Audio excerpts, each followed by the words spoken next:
Kriza pa trenutno ni samo v zaporih, ampak tudi v zdravstvu. Potem, ko so ponekod družinski zdravniki že podali svoje odpovedi, je zdravniški sindikat podal nove grožnje.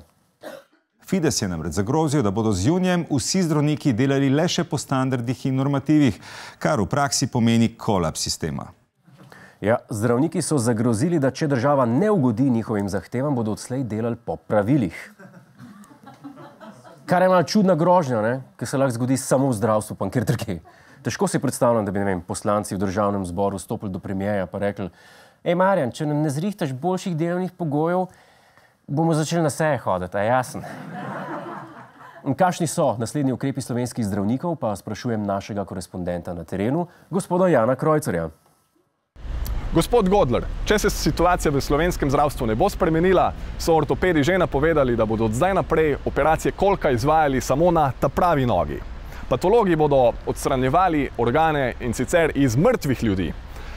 Edini, ki se nad situacijo ne pritožujejo, pa so slovenski ginekologi. Oni dobro vedo, da je zdravstvo res v p***i. Hvala gospodu Krojcarju. Zdaj pa opozorilo za vse nakupovalce. Če ste upravičeni do vračila trošarine, vas finančna uprava opozarja, da morate račun hraniti še 10 let. Problem pa nastane, ker večina računov v tem času popolnoma zbledi. A ste opazili? Nič ne ostane gor več, ne? Torej, enostavnejša rešitev je torej, da računov sploh ne hranite, ampak samo kupite eno rolico papirja in jo narežite na kose. Vse tle.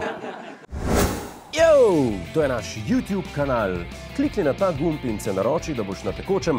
Polajkaj nas tudi na Facebooku in na Twitterju. Pa po pameti!